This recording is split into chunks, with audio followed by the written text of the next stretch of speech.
niyo ba yung Pax Silica? What is Pax Silica? Let's talk about Pax Silica.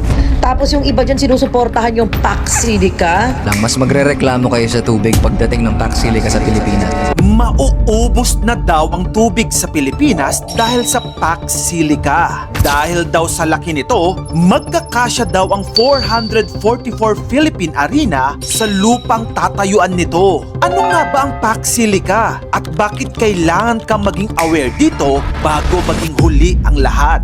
Ano ba itong Pax Silica?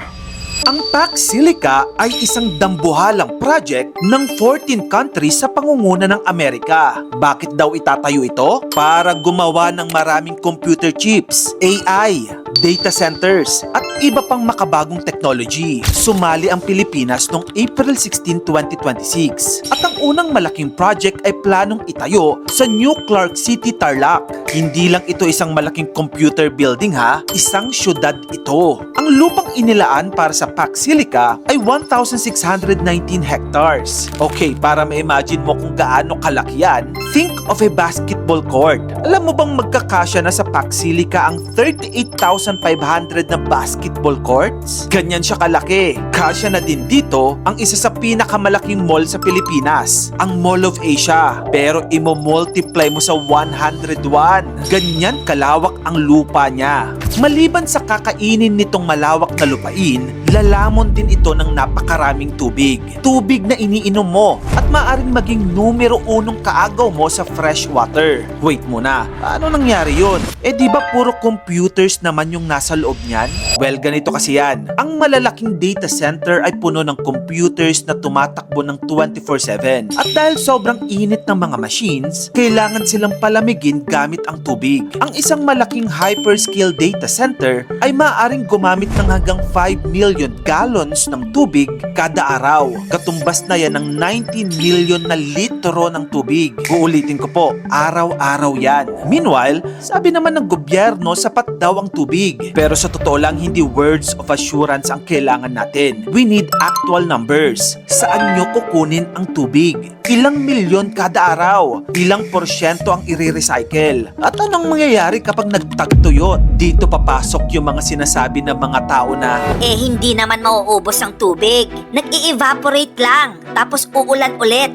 okay, para clear lang ha, totoo na umiikot ang tubig sa water cycle. Pero hindi ibig sabihin na unlimited ang fresh water. Kapag nag-evaporate ang tubig sa data center, hindi siguradong babalik agad iyon sa Clark. Pwede itong umulan sa dagat, sa ibang bansa, o sa lugar na hindi naman natin mapagkukunan ng inuming tubig. Kaya ang tunay na tanong ay hindi, mawawala bang tubig sa mundo? Dapat ang itanong mo, may sapat pa bang malinis na tubig dito kapag kailangan na ito ng mga tao? Dahil ang fresh water na madaling makuha ay limitado. At habang tumataas ang demand, tumataas din ang panganib ng water shortage. Maliban sa tubig, magiging kaagaw na din natin ang Pax Silica pagdating sa kuryente. Hindi lang kasi tubig ang kailangan ng data centers. Napakalakas din nilang kumonsumo ng kuryente. In fact, sa bansang Ireland, umabot sa 22% ng buong metered electricity consumption ng bansa nila ang ginamit ng data centers noong 2024. Mas malaki pa yon kaysa sa konsumo ng lahat ng urban household nila na nasa 18% lang. Ngayon, isipin mo mangyayari ito sa Pilipinas. Di ba napakamahal na ng kuryente ngayon? Tapos magdadagdag pa tayo ng napakalaking tech zone na kailangan may kuryente 24 hours a day, 7 days a week. Kaya dapat malinaw, saan manggagaling ang power? Renewable ba yung gagamitin nila? May sarili ba silang planta? At sino ang magbabayad sa kailang grid upgrades? Baka mamaya silang gagamit. Pero tayong mga consumers na naman ang sasalo ng gastos. Ang isa pang importanteng tanong, bakit kailangang maging concern ka sa Pax Silica?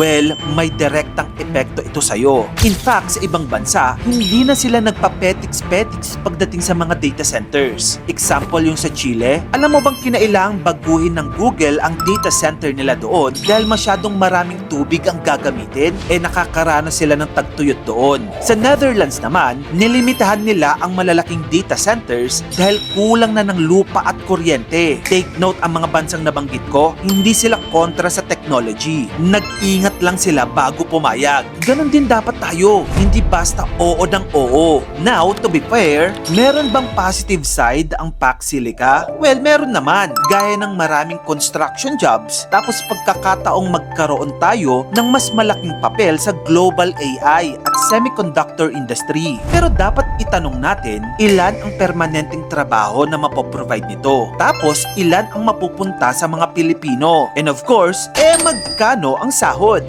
Hindi sapat ang maraming trabaho kung kapalit nito ay tubig, lupa at kalikasan. Linawin ko lang hindi masama ang development at hindi masama ang pagnanais na gawing technology hub ang Pilipinas. Pero delikado ang isang dambuhalang project kapag ang nakasalalay na ay mga basic needs nating mga Pilipino gaya ng inuming tubig at kuryente. All because of AI. Never siyang magiging worth it. Kaya ang dapat na maging panawagan natin, ilabas ang buong plano ng Pax Silica bago pirmahan. Ikaw, sa tingin mo, ang Pax Silica ba ay biyaya o sumpa? Tara, pag-usapan natin yan sa comment section. Kung gusto mo pa na magito pang awareness contents, dito lang yun sa channel ko kaya follow ka na. Maraming salamat sa panonood mga kamagkano.